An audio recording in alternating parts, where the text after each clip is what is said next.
The Super Bowl is finally here. Awesome. Hey, so it's Phoenix, and it's the week of the Super Bowl and the Waste Management Open, which is amazing.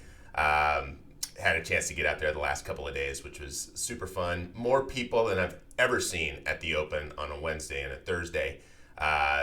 Just out of control. I mean, there's so many people here. I think they're expecting like twice as many people at the Waste Management Open on Saturday than they've had in the past. Twice as many. So I think they're shooting for like 400,000 people are going to be there on Saturday. That's just nuts. I am staying home. But hey, I wanted to put these numbers together. A couple things had me questioning, all right, what do the numbers look like right now? How are things now after the first month of the year based on what we expected? The end of last year was brutal, right? For those of you that are in the industry, you know what I'm saying. The last quarter was hard to see that there was going to be anything positive coming out of that. And then the first of the year comes around and boom, all of a sudden, houses start selling again. Interest rates drop just a little bit and inventory doesn't spike.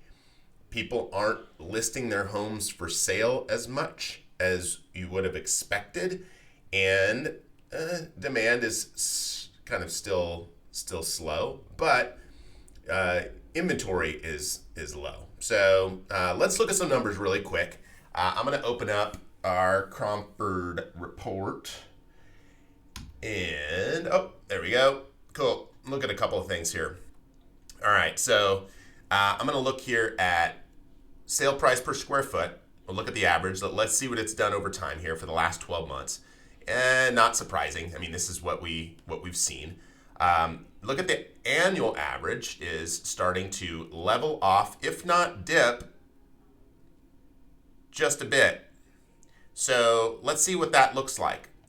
We had from month to month, almost a 4% drop in pricing. However, from this time last year, we're still at 13.9% appreciation over last year, which is interesting. That's surprising. Looking at, let's see, the Cromford Index, which tells us where things are at. So look at the supply here. So supply, remember, supply green tells us that from a seller's perspective, green means good, and there is a shortage of supply, which, of course, is in the green. If I'm a seller, this is the time to sell it. On the market index, this puts us in the green. When you look at the balance between the two, the demand index is still in the red. So still not a ton of people out there looking for houses. Comparatively, though, the market, because the supply is so low, is still driving the price and the market index towards a seller's market because, again, there's just not a ton of properties out there comparatively. Let's see, inventory. What's this look like? There we go. So look at the days of inventory right now, including under contract accepting backups and basically those that are waiting for another property to sell, contingent on the sale of another property. We've got 82 days of inventory versus when we exclude the UCB, we've only got 70 days of inventory. So inventory has gone up, days of inventory has gone up.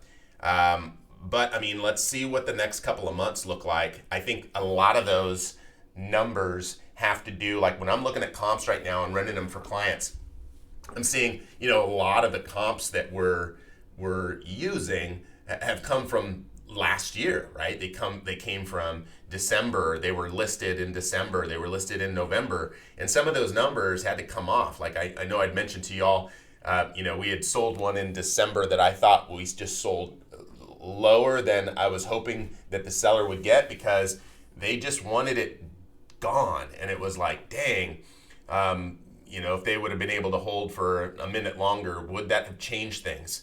I don't know. They're still the verdict is still not out. I think after the next month, we'll see what's really happening. Now, one thing I wanted to bring up because, again, we're in Super Bowl month. We're in Super Bowl week. We are in the time when all of these people who've been waiting for their Airbnbs to pay themselves, to pay off, what was that going to look like for people? And I was at the open the last couple of days and honestly had quite a few conversations with people that have been like, oh, have you heard of anybody that, has had success renting their places out on the short term? Have you heard? And honestly, I'm not really in that space much, so I can't say that I'm the best person to ask. However, I haven't heard of any great stories. I think 6 months ago, I heard somebody had, rented their place or had it locked up for like 15 grand a night or something crazy. I know, one person that he's got some really, really, really nice luxury, high-end rentals that are furnished that he does really well with in a market like this. He's an anomaly because most of the properties are like any of our houses, right? People are moving out or renting them, or let's look at the Airbnb space. Check this out. All right, so I did a search. I said Scottsdale, February 10th through the 14th. So this weekend, somebody was going today, leaving early next week, and they had 5 guests. What does that look like? What's available? Holy knuckles, over 1,000 available in Scottsdale. That's a lot. Now let's look at the prices. Are these people just absolutely killing it with their prices? Heck no. Look at this. If I wanted to go and stay in Scottsdale, I got a 3-bedroom place with 5 bedrooms in it. I could get this place for $248 a night. Look at the reduction. Look at these reductions. Look at people like, oh my gosh, I don't know these properties, I don't know these people. But I mean, look at what's happening here. Like, these are like not even hotel prices for some of this space. Look at this place. Oh my gosh. $312 a night. I don't know. There's a lot available. Oh, Super Bowl special. That's cool. $485 a night. 10 beds. Oh my gosh, that's only $50 a person. That's a steal. No, not to clown on this stuff. I just think, good grief, there's so much inventory. Where's that inventory going to go when this is over, right? We've got another couple of months of stuff that makes Arizona exceptionally cool. We got, all of the ball games, all the baseball that happens during the month of March. And then after that, right, things start to slow off, things start to heat up, and, people stop coming to Arizona as much. So let's watch this inventory. If there's 1,000 that are on here, hey, at the end of the day, 1,000 houses added to the MLS to sell tomorrow isn't going to kill anything, right? Like, we still have a shortage of inventory on that market. So I don't think it's really going to, sink any of the, sink the market on the sales side. I do think, though, that people who are shifting over to the rental side, I think that's going to, I think we're going to see a compression in pricing on that side. I would be shocked if we didn't, because, again, I think that a lot of this stuff is really nice. I think there's going to be a lot more to find at those higher price points, and I think those price points are going to have to come down. If you've looked in the 85254, if you've looked in the Kierland neighborhood, if you've looked at, Paradise Valley, if you've looked in those neighborhoods for rentals on the long-term side, the prices are just higher than you'd expect. Like, if I wanted to live in a neighborhood with PV schools right now, I might be paying $5,000 a month for rent. And it's like, ooh, $5,000 a month for rent. That sounds flipping horrible. But again, it is what it is. Those neighborhoods are commanding some pretty big numbers on the rental side. Hopefully that doesn't compress too much after the market gets kind of flooded. And if you look at this area right here, that's kind of the area I'm talking about. Well, cool. I hope this information is helpful. This Cromford stuff, I mean, I love it. I love the how they built out the system here. Let's look at one other one here. Let's see. So if we're looking at active listings, let's see what month over month. Look at this. This is what we've been seeing on the site, right? This drop, this just continual drop since the beginning of the year. Now, that's somewhat consistent for this time of the year for us. The interesting thing, though, is that a lot of houses went off market last year. I would have expected them to jump back into the market now, because this is when people are spending. This is when, the market is hot again, and we're not really seeing that. So again, I'm not the economist like some others are, but looking at this data, like, things look pretty solid right now by way of market staying strong, things moving in the positive direction as we get through these mortgage rate changes. Cool. I appreciate you watching. I hope you found this helpful. If you haven't subscribed yet on our YouTube page, please do. We put out these videos once a week, and then I also add like other videos that we throw in there. This last week I did one with Shyla Bassey with Bassey Solutions. She does credit counseling and repair for people, and a lot of the stuff that we're posting now is all about. I ask myself every time we post something like, is this going to be helpful for our clients or our friends or whoever's watching?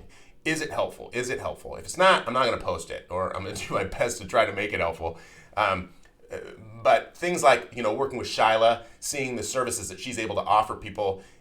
We work with, and there's so many people who solicit our properties that, in my opinion, they just need a little bit of a push to go, hey, okay, your credit sucks. We might not be able to rent to you, but talk to Shyla, get that fixed, and then come back, and then let's talk. And that's, I feel, how we're going to be able to help people moving forward, is to just having those hard conversations. Property management has made it much easier for us to really be transparent and authentic, and calling it like it is, and telling people, hey, this is what it takes to get this done, or takes to get this done. If somebody's considering buying, and let's say they're living in your property, I want to make sure that we know, and they know, what that looks like if you were to be in a position where you're like, hey, I want to sell this place. It's like, all right, let's try with the tenant first. Let's make sure that we're aligning everyone for success and a win-win on all sides.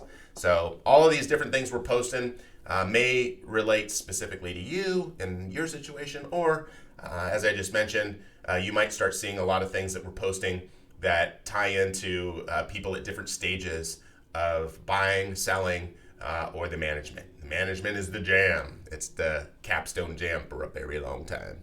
Cool. Thanks for watching. I look forward to seeing you out there next year, because I won't be out there this year, and I'm definitely not going to the Super Bowl. Interesting though. You know what I could do? People are spending thousands of dollars to have someone drive them to the Super Bowl. I found this out this week. There are people paying $4,000 to have you drive them to the Super Bowl and park there and wait until after the big game. How nuts is that? I'm just shocked at like what people are spending right now. It's pretty interesting out there. Stay cool. See ya.